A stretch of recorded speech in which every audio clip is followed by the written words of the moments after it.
I'd like to introduce Christopher Peri from Samsung to the stage.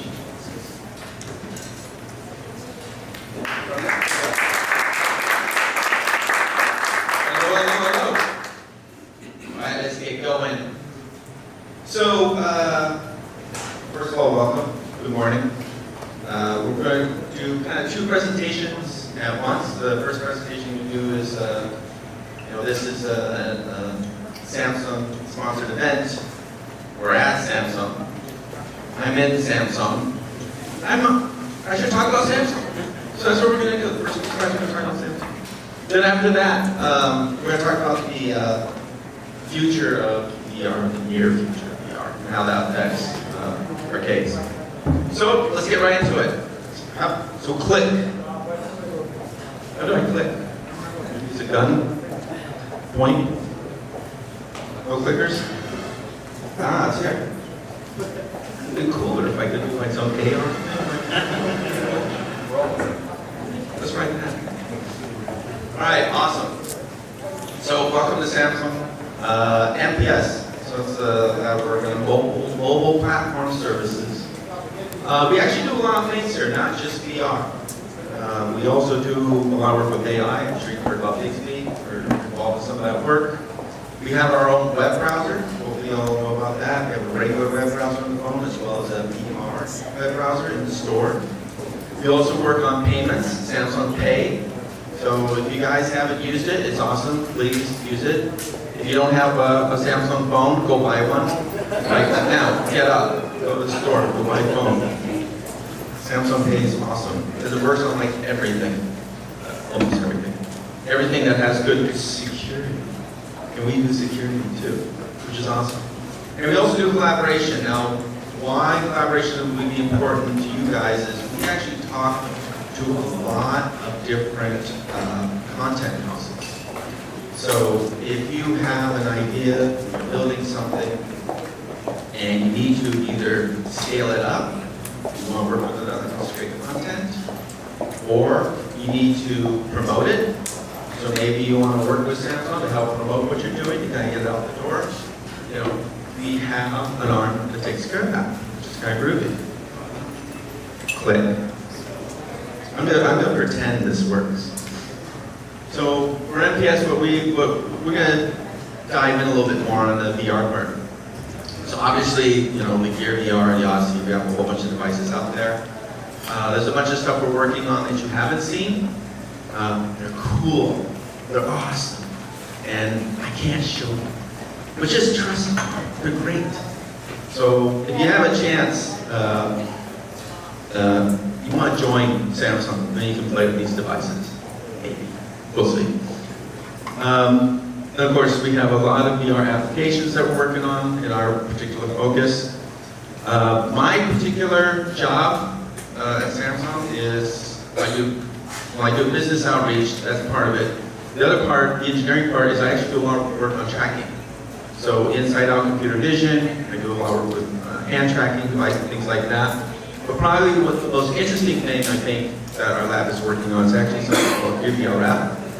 It is a whole VR platform, open source platform. In fact, I can go play.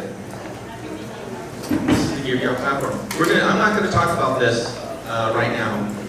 Nola will give another presentation, I think about 10-15-ish, something like that. She's going to go into this in great detail. You want to be there for this presentation. And any presentation you see today, you want to make sure you see this one. Because this is just amazing, awesome stuff. You want to be in it. Click. So now we finished the Samsung MPS stuff.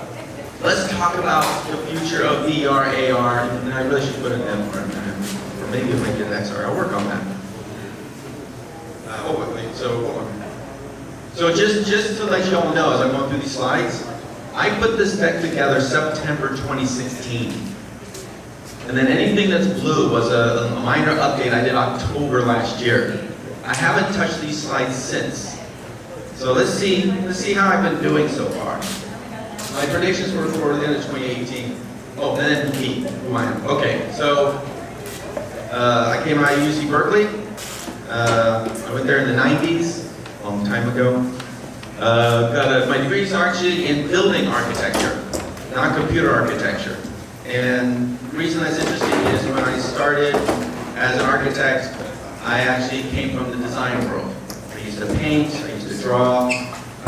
When I was going to Berkeley, I was designing buildings. Actually, the Bay Bridge, I worked on the design competition there. The bicycle lane that's being used actually came from one of my design proposals. So that's my slight touch of fame. So if you ever ride your bike across, you're welcome. So yeah, I've been in VR for a long time. I'm currently at Samsung. See, this is how accurate my slides are. I wrote these slides twice, and here I'm at Samsung. Yeah, so I'm claiming that I'm good. So I do a lot of research on third-party hardware and software and partnerships. That's probably a lot of my time. And then the computer vision tracking, we already kind of talked about that. I put this slide up just to kind of make a point. VR is not that new. You know, you're thinking, oh my God, it's this brand new world, and we're cutting edge. No, you're not. We've been doing this for a while. You know, this is a VFX1 headset that I had back in 1997 or something like that. And look how old these computers. I want to show you this slide. These are Pentium 1s. I think my watch is as powerful as this machine is. And we were doing VR back on those things. You know, this is Sentoku Fuji. No, Chigawa. It's no, I forgot what temple it is. It's a temple in Kyoto somewhere. And we had VR work. The answer looks not bad, you know, for 1996, 1997. You know, and then back in the day, I used to teach a class on remote programming, and we also used to write Java code to turn things off and on. So even back in the day, it was pretty sophisticated. So the reason I'm showing this slide is to say, you know, I've seen VR going up and down for quite a while. So where we are today. You know, I put this slide together years ago, and it really hasn't changed. I mean, the only thing that's really different here in blue is this device came out, which I think is awesome. You know, we still have tethered with remote tracking systems. That's still primarily your high-end VR experience. It's, you know, relatively high cost. I still think this experience is clumsy. You know, why should I have this, be worried about this cord, be limited, and I'm locked to a PC? You know, that doesn't make a whole hell of a lot of sense to me. It's getting better. So the Oculus, or the Odyssey, is, at least it's lower cost. It's still clumsy in my mind, but it's way easier to set up. You just put it on your head, you plug in 2 cords, you're going. I think that's fantastic. So I actually think this is more the future than this. To me, it's the past. This is still the best mobile VR experience you can get. Here's the gear. There's still nothing in my mind that comes even close to it. I expect this to change at some point, but I don't know when, but it will change. And this is still the best MR experience you can get. The HoloLens is an amazing, amazing device. And just out of curiosity, how many people here have used the HoloLens? Well, that's very good. How many people have and own a HoloLens? 2. You should have brought them. You know, next time. Yeah, I mean, for such an amazing device, how many people own it? Because it's just too bloody expensive. So these were my predictions for the end of 2018 that I made in 2016. So I said the desktop devices will go wireless towards the end of 2018.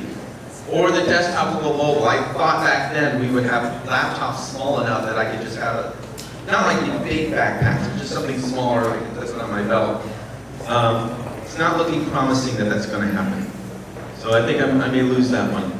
Mobile headsets will employ remote devices, so I was also thinking the same thing, that you'll have an Gear VR, that's kind of like a little computer, and it'll need to be wireless or it'll be tethered. I'm not sure how that's going to work. I feel a little bit of that might happen, but we'll see. Mobile will get controllers and hand tracking. So that already exists, but it's just not cost effective to be out in the market. So I'm not sure how I'm going to score this one. But right now, so if we get to the end of 2018, if Oculus comes out, now with the Go device, what's the other device? They have another device. Santa Cruz. Yeah, the Santa Cruz. Santa Cruz comes out by 2018. I'm gonna give myself, I'm gonna check this one. Because it's mobile. I'm not connected to PC, so I think I got that one. AR is coming. But it's not going to come the same way. So when you look around the room, right, everything in here is an entertainment-based experience, right? AR will not be primarily an entertainment-based product. Most likely it's going to be productivity, office, engineering, security. Those will be the places it's going to go. So it's going to come, but because those are the primary markets, it's going to come slowly. And it'll be relatively expensive. And then MR will come, perhaps magically said, end of this year, our product will be out. We'll see. So this is fun. So this goes back to, oh, there it goes. So this is actually using an Oculus. So I'm actually building up a web. And then I click an app, and actually it's converting it to polygons, but this is baked. It's not happening in real time. But it's just demonstrating a concept that we already have the ability to find an environment, convert it, and then experience it in VR. So I expect that to come really soon. So as we're setting all these things up, as we get away from this constrained environment that we're doing entertainment in, we should be able to set up entertainment experience in any environment. We can't kind of do that. We're getting close. So that's why I want to show that. This is something I get a lot. And this was actually not part of my original slide deck, and I included it because I get it. You know, what's the difference between VR and AR? What's this XR stuff? Okay, well, let's go through that. VR is pretty obvious. I'm not going to cover that. VR, you put on your headset, oh, different world. It's a whole different thing, right? This is the more interesting question. What's the difference between AR and MR, or XR, I guess? Augmented reality is, imagine you have a ball.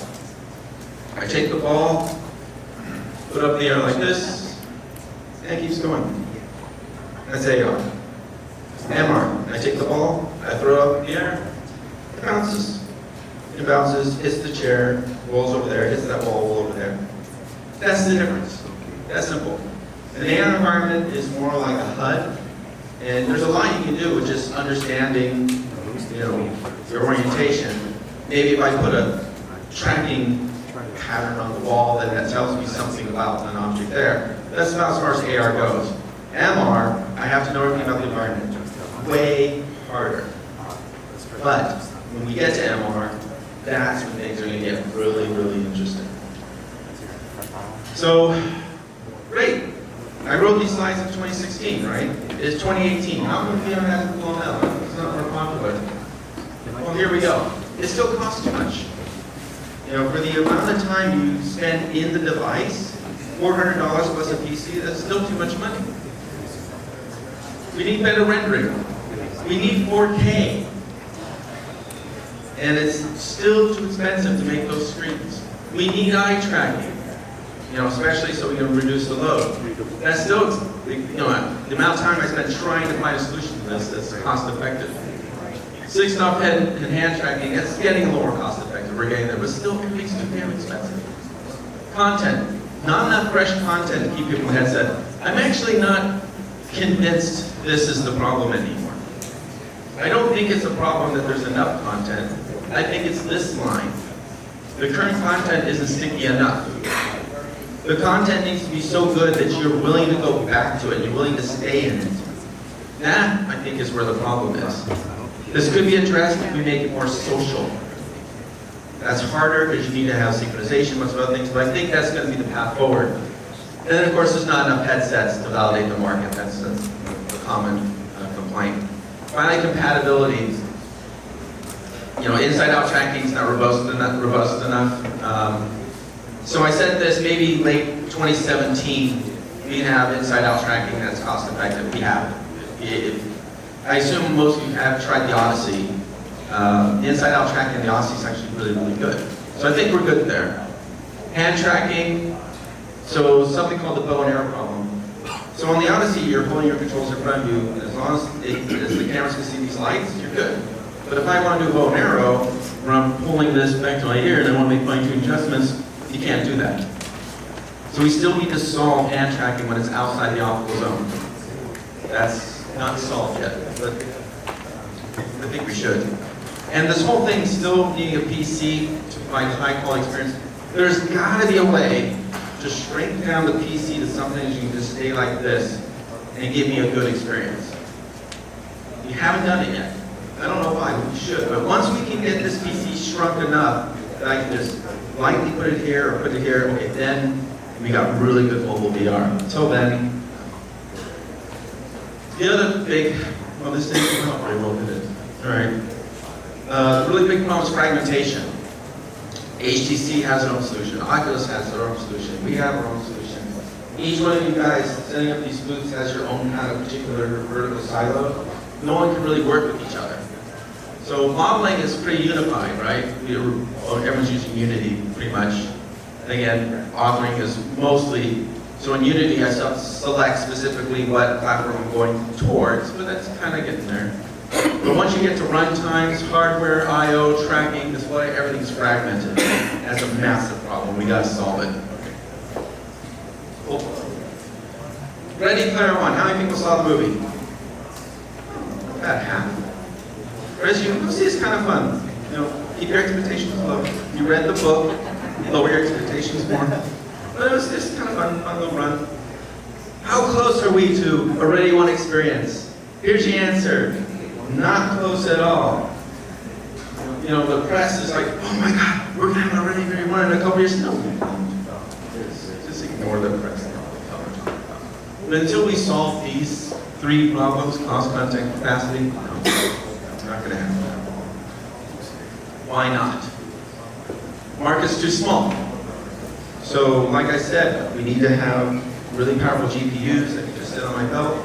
Someone needs to make that, and there needs to be a market for it. It's not there. Platform segmentations, slowing things down, adaptation to adoption's too slow. You know, maybe around 2019, that was my guess. I may have to change this to 2020, but I'm going to stick with 2019. Maybe we can build a device that's a little more open for consumers. So the hype cycle, I think you've all seen this chart before. I think we're still here. I think we're getting ready. Maybe I'm going to call this line 2019. We're going to start working our way out. But I'll redo these slides in 2019. We'll see how we're doing. Tipping point, this is what we need to get mass adoption. $200. It's got to be 200 cheaper, or you're not going to get a whole bunch of people. It's got to be way lighter and way smaller than what we're doing now. You know, you have to have near field remotes. It has to be wireless. These wires, they got to go. It's got to be social. Just out the door, social. And of course, higher resolution. So this is an example of what I'm talking about. The whole thing, the conversation I have, here's something. These are Gear VRs. So not counting the phone, you're under $200. It's social. The only thing it's missing is it's not aware of all the space. But this is from a face space. This is, I think, 2016. Is that right? So this is already running 2016. So all four of them are in this space. We just set up a couple cameras. The PC is only there to help the person control where the robots are coming from. That's really all it's for, and then the display to see what's happening. But basically, that's a complete experience right there. It can be done at a lower cost. We just need to work on it. Now the big question, magically, they're supposed to have something in the year, right? What do you think is going to happen when it comes out? Is it going to change the whole game? Is everything going to suddenly be better and faster and cheaper? No. My expectation is when magically comes out, it's going to be probably a better HoloLens. I still expect it's going to be probably in the couple thousand range. Thus, it's probably going to be an enterprise level thing. So when the Magic Leap comes, this is just my guess, right? So when the Magic Leap comes out, it's going to be cool. It's going to open some doors. It's going to change everything. So how do you make money? Well, that's the bad news. I think we're still a few years away. But the good news is, I think we're just a few years away. Then it'll become quite profitable. So the people, when that tipping point happens, the people who are already in the game, those are the ones who are going to be making the money. So those, say, those who are already invested in playing, you have the best advantage. So when we finally reach that tipping point, that the equipment's cheap enough, fast enough, enough people have it, and the mind share is big enough, those who are already in the game are going to have the advantage. Oh, so this is fun. If you have a Gear VR, you get something called, download a Samsung Phonecast. And this is just something we've been screwing with. AR in VR, or VR and AR doing VR, or something. But what's cool is, I'm in VR, I'm using the camera pass-through that gives me AR, using AR Core in the VR, I think. Something like that. But it's cool. Play with it.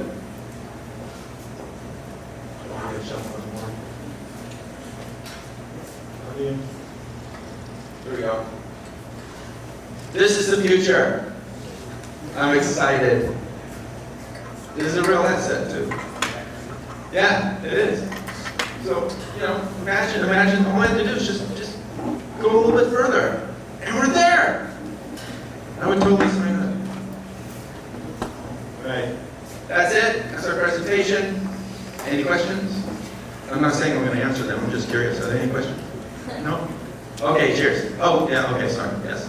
When you say in terms of the weight needs to get lighter for like a backpack desktop, are we talking 1 pound, 2 pounds? Like what do you feel? Oh, yeah, I'm talking definitely, maybe even under a pound, right? Because right now you can get these big backpacks, coolers on them. I've got 8 HP, I don't remember. But it's still too big. It's still too heavy, it's still too clumsy. It should almost be the size of my phone. It should be that light, right? I should just be able to put it in my pocket, wireless up to my headset, and I should be good to go.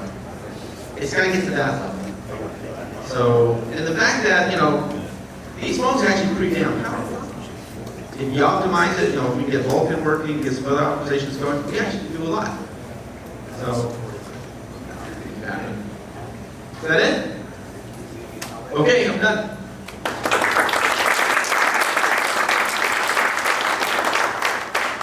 Now what? There. Thank you, Chris. All right. We're going to move on and to our business opportunity.